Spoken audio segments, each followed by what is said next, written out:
This is Solo P1. Welcome to episode 15 of the Debrief. We're doing it today on StreamYard today. Usually do it on OBS, but we're going to experiment today with the Debrief on Streamlabs. So big up to Streamlabs. We're not plugging it or nothing. We're not getting it for free. It's just one of them. So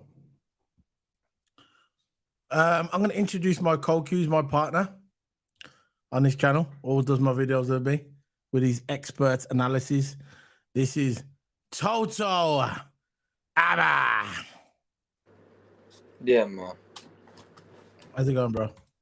It's going good. It's going good. Cold day today, man. Really cold day. But yeah, how I've been doing today? I've been doing good, man. Let's get into this video. Whoa, that's quick, and it's getting to the video now. Champions League's not till later, you know. Chill. Yeah. So basically, on this channel, what we do, we talk about the strategy. We can pick a team, random team, could be Red Bull, could be Mercedes. Today we're going to kind of talk about Red Bull. It's going to be briefly. It's not going to be long. They never won the race. I won my bet with Sporty Boy. I had a bet at the beginning of the season with Sporty Boy. He joined me here on the review of the Singapore. Me and him had a bet at the beginning on via social media. He said, "Oh no, Red Bull's going to win every single race." He's a Mercedes fan, but he said Red Bull's going to win every race, and I says no way, and I bet him. I don't really bet anyway, but I bet him. And I won the bet because Red Bull didn't win every race. They lost in Singapore, which I knew they was going to, because I study F1. I'm not an expert, but I study. I like to study the practice sessions. I like to study. I like to read the room. And I had a feeling this was the weekend that Red Bull was going to fail, and they did fail. But as we go, before we start the debrief, I'm gonna you want to plug your channel, Toto? Yeah, man. Follow me on YouTube. Follow me on Twitter. I'm not going to explain all the details because, end of the day, it's a debrief. I'm going to say subscribe to my channel, hit the like, hit subscribe, doing a double stream, and yeah, appreciate that as well. Follow me on my Twitter. Follow me on my Twitch. Twitch needs to get back up, really, man. I haven't seen it. I know. As well. Twitch. Go follow me up on Twitch, and yeah. I'm streaming F1 tonight, by the way, boys. Anyone who's watching this tonight, watching this video, the playback, I'm going to be streaming F1 tonight. So big up. Big up, man. John Conway again. Big up, bro. Big up. Big up. We're just talking about the debrief, talking about we do this every race on a Monday or a Tuesday. So yeah, let's get into it. So I'm looking at the Mercedes strategy.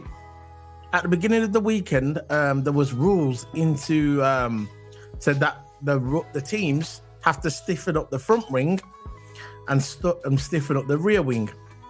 That was part of the new regulations. They wanted to stiffen up everything. They didn't like the flappy moves, you know. They didn't like the flappy parts on the car because they said that the front wing was moving too much, and the FIA and the stewards wanted to kind of tighten it up.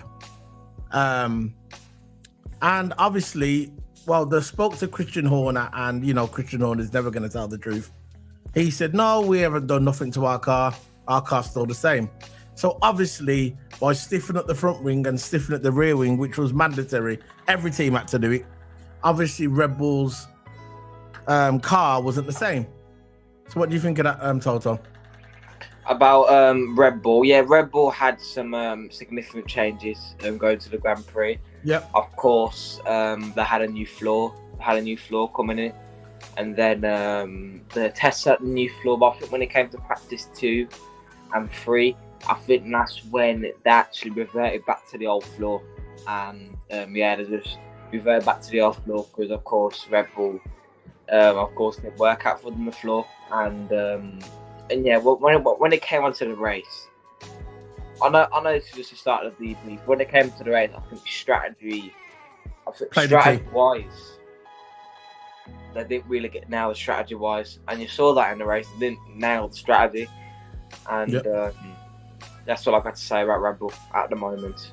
So I get Yeah, a bit more they detail didn't later. have the strategy, but the time wasn't there because in practice session, Mercedes, not Mercedes, Red Bull was they were swerving everywhere, understeer. Max was saying that the tires were going, so obviously the balance of the car wasn't up to the way it was. That goes back to what I said at the beginning of the video, that everybody had to stiffen up the front wing and stiffen up the rear wing. McLaren's car paid off. Their car was absolutely amazing, especially Lando Norris. Yeah. Lando Norris was absolutely amazing in the race. So stiffening up the front wing and stiffening up the rear wing helped the McLaren car. It helped the Mercedes car to an extent, especially for Lewis during the race. His car set up for the race. But regarding Red Bull car was obviously done damage to the car, because with a Formula One car, there's so much parts in that car, so much different elements. As soon as you change something, the car can just suddenly drop off. And obviously it dropped off with the Red Bull car, because the Red Bull car was nowhere. And plus with the humidity in Singapore, and because of the strategy was changed with the elements of the car, the tire wear wasn't good either. The tire wear of the Red Bull car wasn't good. So Yeah. what do you think about that? Yeah, because I know they started on the mediums in there, so they start on the mediums, and they've tried to, because the mediums here isn't really well. It's, of course, went for the faster. You tried to go for the faster strategy, and they tried to go for the softer strategy. But I think the mediums, right? I think as soon as that safety car went in, I think that's when Verstappen should have pitted. But he went out for another lap. And there was a VSC as well, don't forget that. Yeah. And Singapore still keep the 100% record of safety cars deployed in every single race they've been in. They still keep the 100% record. And that's why when Red Bull was going into this, Grand Prix, why didn't they start on the harder tyre and try stick out? Because the safety car's coming out. Yeah. The safety car's coming out of this track, because the 100% of the time that the safety car's going to come out of this track. So why not go for the harder compound and say if we don't come out, you can have the softer compound at the end. You're not starting on the softer compound, and maybe the safety car comes like 20, 25 laps towards the end of the race. Say if that happened, the softer compound would be beneficial. But why his strategy is he can't go to a medium, can he? He has to go to You're talking about Red Bull now?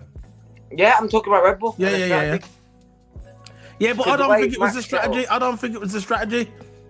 Look, it wasn't the strategy, bro. Because think about it, yeah. We've had every single race this year, and they've won every single race with this strategy or no strategy. The fact is that I was during Ted's notebook, because I love Ted's notebook. I listen to it all the time. He's the only guy really on the F1 panel that actually makes sense. He's the smart one, the clever one. And he done a little bit of digging. And the FIA changed the rules to stiffen up the front wing and the rear wing. And it benefited McLaren, and it never benefited Red Bull. That's it, simple. They changed something on that car, something got changed, and it didn't work out. No, look, they came out in the media and said nothing's changed. Obviously it changed. And this is why, because if that car was the same car as from the Netherlands GP, right, and Spa and Silverstone, what would have happened? Red Bull would have won. And what happened? They changed the rules, and it brought the cars more closer. And the Red Bull car, it did not adapt to the front wing being stiffened up and the rear wing being stiffened up. They never adapted to it. Hence why they ended up where they did. Look, Max Verstappen only can do so much, like it all boils down to, yeah?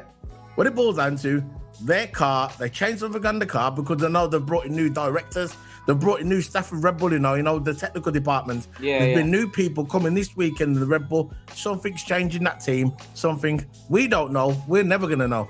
But that's the rumor what's going around, that brought new people into the team. Now, we know all Christian Horner is. Christian Horner is the guy that comes forward, and he's the guy what talks to the press. He's not really in charge. The people behind him are in charge. He's there to sell the products. He doesn't own Red Bull. He's got no piece of Red Bull. It's not like Toto Wolff. Toto Wolff owns a third of Mercedes. Yeah, he does. Simple. Well, Christian Horner told no, nothing. They could say to Christian Horner, we don't want you anymore. We can replace you. There's nothing he can do. So he can come out and think he's hard, like stand there, think he's in charge, but he's not really in charge. He's the puppet, and the puppet master's behind him, dangling the string. You gotta also how Red Bull was. You got to take into consideration, because I think practice 1, practice 2, of course, they had a new floor and they were testing it. But then reverted back to the old floor that only had one practice session, which is practice 3, which is the lowest of them all, had one practice 3 session just to test the old floor. Because I know it's the old floor, and I've done it lots of times. But the old floor compared to the new floor that I did in is completely different. Yeah. So that could mess up the setup, because of course the floors. The setup changes and everything. Yeah. I don't know. I'm just guessing. This generation of cars, the cars is aero dependent. It's not about how powerful the engine is. It's how good your aero package is. That's what this generation is. Now in I think it's 2025 or 2026. I think it's 2025. They're going back the way it was before. It's all about the engine. Now this is why Red Bull were really upset when they found out that the regulations are going back the way they was before, all about the engine power. And they're saying, oh yeah, you're only doing this to screw Red Bull. Yeah. Well, Mercedes said the same thing when you change to the aero package. So if it doesn't suit a certain team is going to start bitching. Simple. And he knows when they go back to the regulations the way it was before, when it's all about engine power, he knows he ain't got a chance. Yeah. And plus you got Audi coming in, and there's rumours that... Audi. Then you got rumours now that Sebastian Vettel is going to be joining Audi, because Sebastian Vettel's coming back. He's a couple of years younger than Lewis Hamilton. He never said farewell, did he? Huh? He never said farewell, did he? Nah. And what did it? Remember the press conference? What Lewis said to him? Nah, you're coming back. Remember? You're coming back, and he's going to come back. Oh, he's coming back with Audi, because Audi's a German manufacturer. He's German, and he's going to be the spokesman, the driver, the headliner for Audi. That's going to boost out. That's going to boost Audi's reputation by standard, especially because Audi is, it's designed for like GT cars, sporty cars. Yeah, but they're a big brand, man. Audi are. Yeah, big brand. Audi cars are nice, If I'm going to go off topic a bit, I think the off-road cars. And I prefer Mercedes. I prefer Mercedes and Beamers. Oh, Mercedes cars, especially. I prefer Mercedes and BMWs to Audis. But I know what you're saying. Yeah. I know what you're saying. I'm into like my supercars, like Bugatti, Lamborghini. I'm into like more my supercars and like fast cars. Yeah. And of course, I like my little bit of old school as well. But I'm into like supercars. But back onto Audi. Audi cars make nice cars, and them going into racing, Formula One, it's a different big outlet compared to GT racing. Yeah. That will boost their brand. That's what I'm saying. So, at the end of the day, right? I hope it continues like this for the rest of the season. I hope that Red Bull can run into problems to make the racing better. I was on some stream earlier, a football stream. I won't mention her name, and she was saying that I used to like Formula One, but Red Bull's winning everything, so it's boring. And you're gonna get that from a lot of people. I was just literally on her stream, and that's what's gonna happen with F1. At least when Mercedes was dominating, they didn't win every single race. Red Bull won one, Ferrari, Yeah. Except with Mercedes, right? I gotta admit, when Mercedes is dominating, Ferrari and Red Bull was challenging, and Red Bull was winning some races even though they didn't have the dominant car. Exactly. So there was still some teams in the mix. There was still teams in the mix, even though you don't like Red Bull. Gotta admit, there was more teams in the mix. Red Bull, Ferrari, McLaren to an extent. But now, if you take Red Bull, if you put Red Bull winning every race, because that's what they did all season. Yeah. Who's behind them? That one, I think someone. I'm not sure if they won every race. They've won. There's a bit. I think Russell won one. I think Finger won one as well.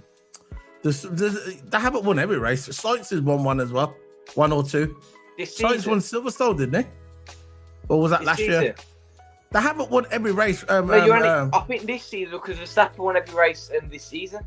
No, Perez has won a few, and I think Finger's won one as well. Alonso won one. Verstappen hasn't. I think you're on about. I think it's either last season or Alonso did get a couple podiums this season. And I think Red Bull won every race this season, but it weren't Max winning every race. It was either Max or Checo. I'm checking now. Keep talking. I'm checking. Yeah, I think what you're on about. I think you're getting confused from last season. You know, I don't know. Yeah, maybe. I know. Oh, yeah, I'm just checking now. I think Sainz won Silverstone last year, and this year it was Max because Max wanted to get his own back, didn't he? Yeah, I'm just double checking. Yeah, carry on. It looks like it. Listen, I think Red Bull's won every single race this season, but there hasn't been Max every single. No, Max has won most of them. Perez has won a couple. Yeah, you're right. It's all Red Bull. Yeah, you might be able to check Canada now. Yeah. Because even though Max is broke down, it's always Perez. Jesus Christ, they can't continue like this. I'm glad that they're changing rules. And it's funny how the rules have changed now that Noah's won the title. Yeah. That's what it is. It's because the Noah, yeah, you're right. He's won. The Red Bulls won every race. Max has won all of them -2. Yeah. There's no way. This is why they have to change.